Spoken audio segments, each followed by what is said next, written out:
sinabi ng Qatari ambassador na pinalaya na ang 17 na inaresto sa Qatar at dinismiss na rin ang mga kaso laban sa kanila. Ayon kay Ambassador Al-Humidi, ito raw ay refleksyon ng maganda at matatag na pagkakaibigan ng dalawang bansa. Wala po ako nakikita na maaaring maging dahilan ni Senator Bato para siya itumakbo sa US para humingi ng tulong para ma-freeze yung asset ng may-ari ng aircraft. There will be government officials who will be attending yung next hearing ng Senate on the arrest of former President Duterte. Sino-sino po ang mga ito?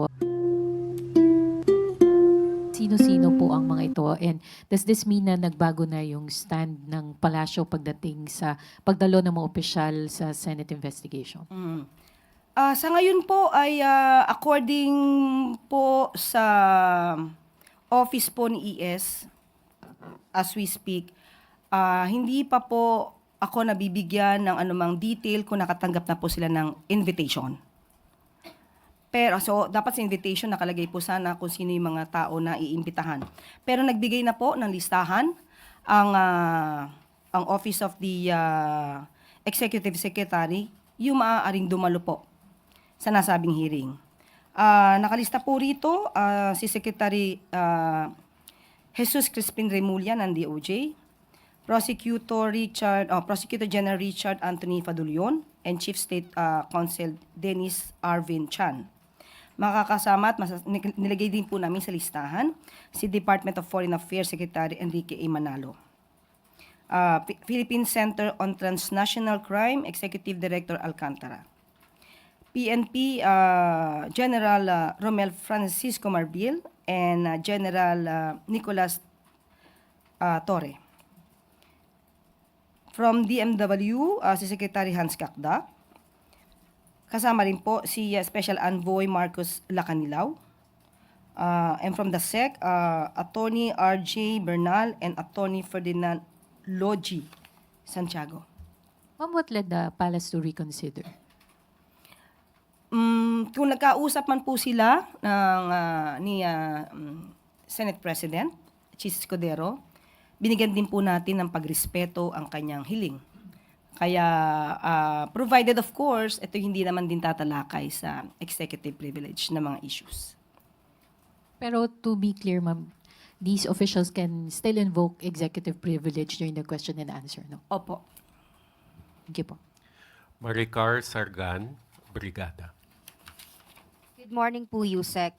Mahingi lang po namin yung reaction ng Palas regarding sa sinabi po ni Senator Bato de la Rosa nakaraan na it is moral obligation daw po ng Senate Committee on Foreign Relations to share their findings with US President Donald Trump para raw yung owner ng chartered jet na ginamit para ihatid si dating Pangulong Duterte sa The Hague ay mapanagot regarding po ito doon sa EO na inilabas po ni Trump February 2025 to sanction yung ICC.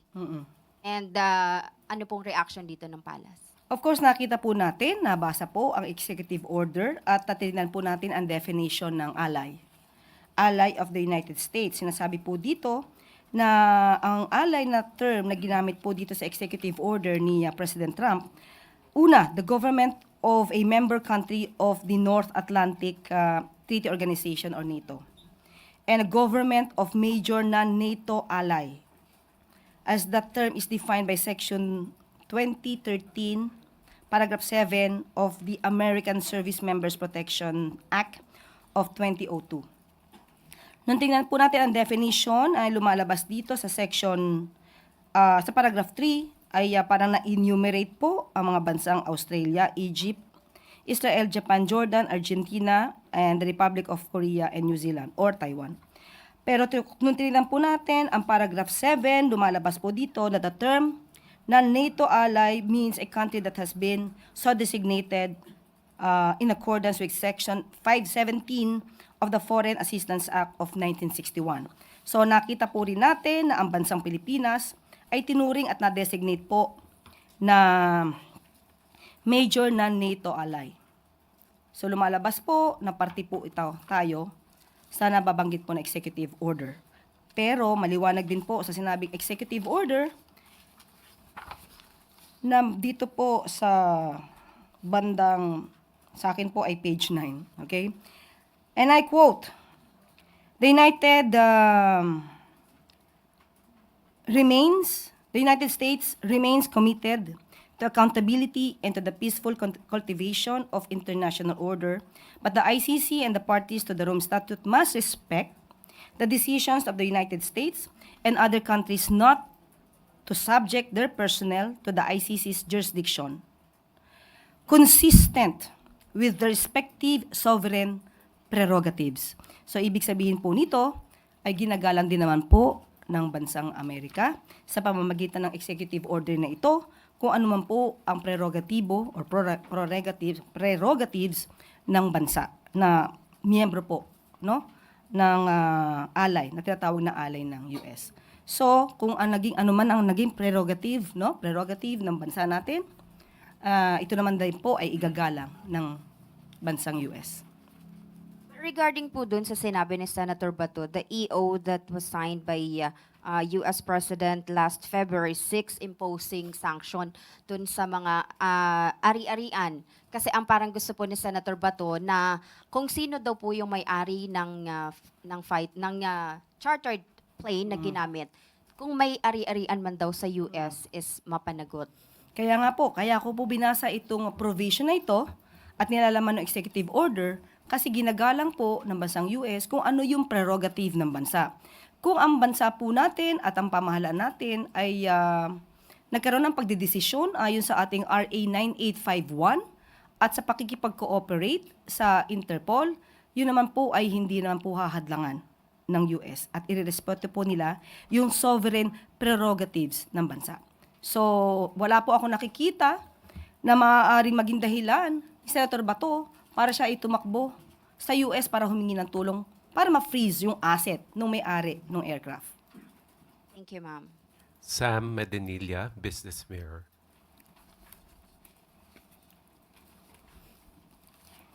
Good morning, ma'am. Itatanong lang po namin kung meron na pong initial update yung administration kung ano yung magiging sectors na affected ng tariff, reciprocal tariff from the US.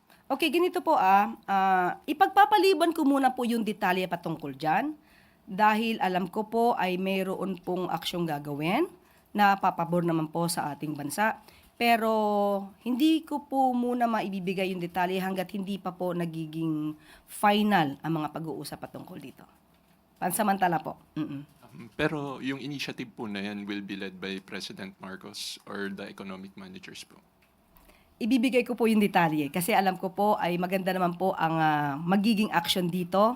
Hindi ko lang po masasabi yung detalye. Sige po. Hanggat wala pa pong nagaganap na aksyon kasi meron na po kasing mga plano. Pero saka ko po ibibigay sa inyo yung mga detalye kapag ka po naging final na po yung plans. On another question po ulit, do you agree that the Philippines imposes a 34% tariff on US goods? Ito po kasi yung naging basis ng US doon sa pag-impose nung 17% discounted tariff raw. Yung sabi nila 34% raw yung in-impose natin doon sa mga US goods. Does Philippines agree doon sa computation ng 17% tariff na in-impose sa atin? Yun po, kasama po sa pag-aaralan. At muli, sasabihin ko po sa inyo yung detalye ko ano po yung maaaring maging action dito ng Philippines. Meron po kasi, ang pamahalaan po natin sa pamumuno po ng ating Pangulo ay meron po talagang plano for this. Last na lang po for my part. May na-mention rin po ba na ang Philippines makikipag-cooperate with other ASEAN countries for a joint response dun sa reciprocal tariff? Ibibigay ko po yung detalye kapag meron na pong naganap na pagpupulong, kung meron man. Sige pa, ma'am. Thank you po. Last two questions. Ace Romero, Philippine Star. But Yusek, can you confirm reports na nag-meeting po yung Pilipinas with or other ASEAN countries with regard to this? At least that, meron ba tayong naging pagpupulong with regard to the tariff? Hindi ko po, muli gustuhin ko man po sagutin yan at kung ano man po yung aking nalalaman. Hindi ko pa po pwedeng maisabi yung detalye hanggat hindi pa po sa akin ibinibigay kung ano man po ang magiging resulta, kung may magiging resulta sa anumang pagpupulong. Kapag ka po naganap na po ito, ibibigay ko po sa inyo. Raquel Bayan, Radio Pilipinas. Morning po, Yusek. Last week po, Friday lang po nang in-announce ni DMW Secretary na provisionally release lang po. And in span of 3 days, biglang ito ina-announce niyo na po na dismiss na po yung kaso. Can you expound on that? Yes, yan po ang magandang balita natin. Nakikita po natin kung gaano po ba kabilis magtrabaho ang ating Pangulo. Kaya parang ito po ay taliwas sa mga bintang ng iba na walang nangyayari sa ating bansa.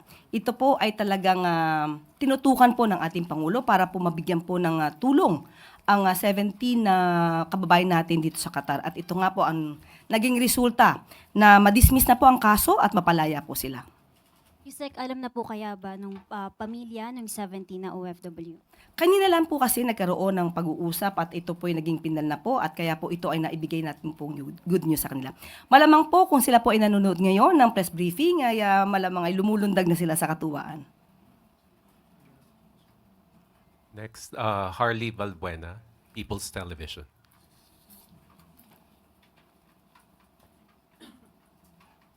Microphone, please. Hi, good morning, Yusek. Regarding pa rin po dun sa 17 na Filipinos in Qatar. So, ma'am, does that mean na they can go back to their normal lives? Pwedeng magtrabaho ulit sila sa Qatar or if they choose to, they can return to the Philippines? Opo, sinabi naman po na sila po ay napalaya na at maaari po sila magtrabaho. Choice na po nila po kung ano po yung gusto nila. Ma'am, another issue, the DILG earlier presented to the public yung arrested Russian-American vlogger who harassed security guards. So, ma'am, does that mean that that will serve as a warning, not just for foreign social media creators, but for foreigners in general, that if they play around with our laws, then they will be presented to the public and they will be meted with respective charges. Because, ma'am, sabi po ng DILG, hindi raw ide-deport and instead, you will be prosecuted here in the Philippines. Yan po ay papatunay lamang po na tayo po ay hindi nagbibiro. Kung dapat may managot, ay dapat panagutin. Hindi lamang po ito ang una malamang na mangyayari. Dahil nabalita na rin po na yung mga fake news peddlers ay nakasuhan na po, sinampahan na po ng kaso. At mukhang yun po yung first batch. So alamin pa po natin kung may mga makakasuhan pa po ng mga fake news peddlers. Related to this question, Pia Gutierrez, ABS-CBN.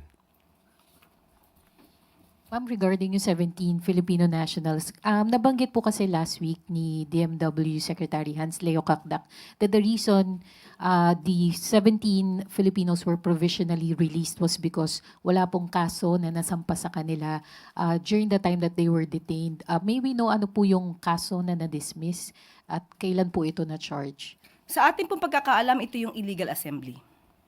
So, dahil nga po sa pakikipag-usap ng ating Pangulo sa gobyerno po ng Qatar, sa pamamagitan po ni Qatari Ambassador, napagbigyan po tayo na ang ating kapwa Pilipino na nahuli o na-detain ay makalaya po at hindi na po masampa ng kaso pa.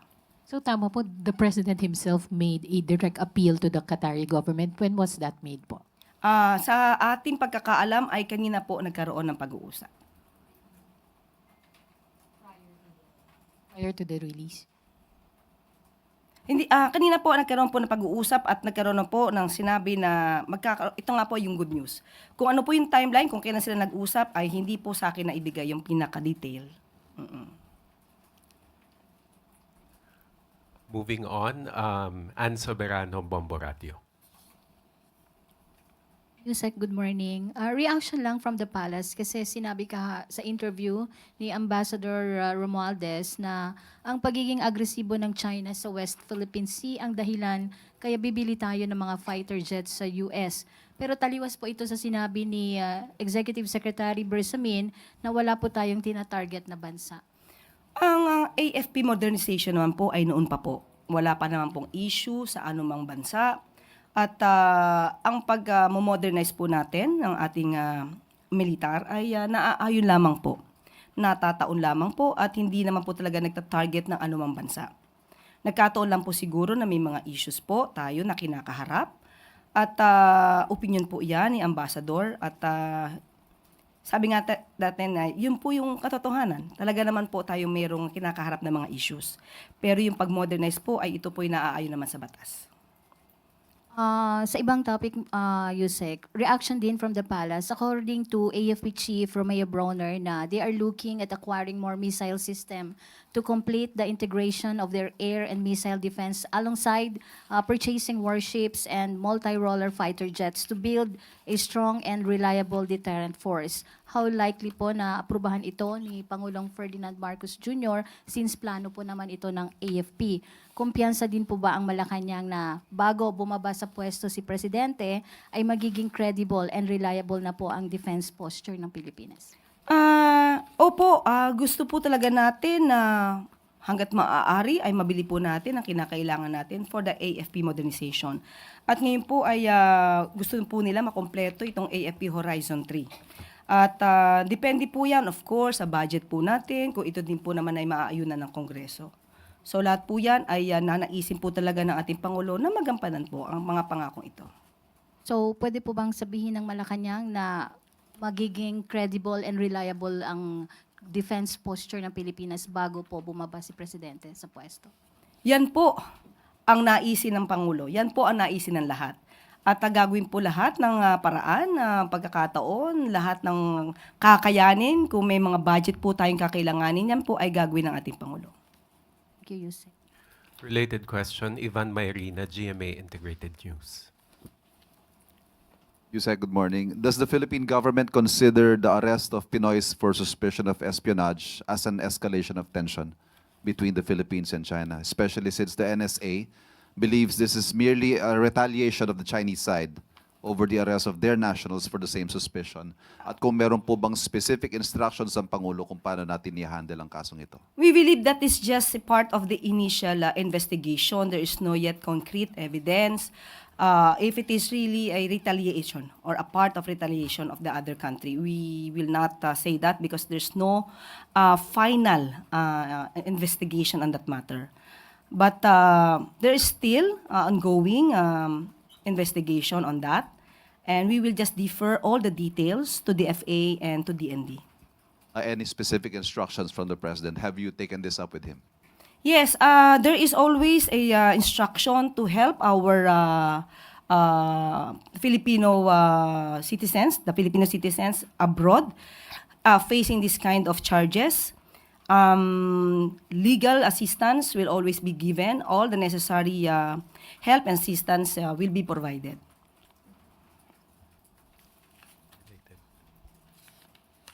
Ia Gutierrez, ABS-CBN.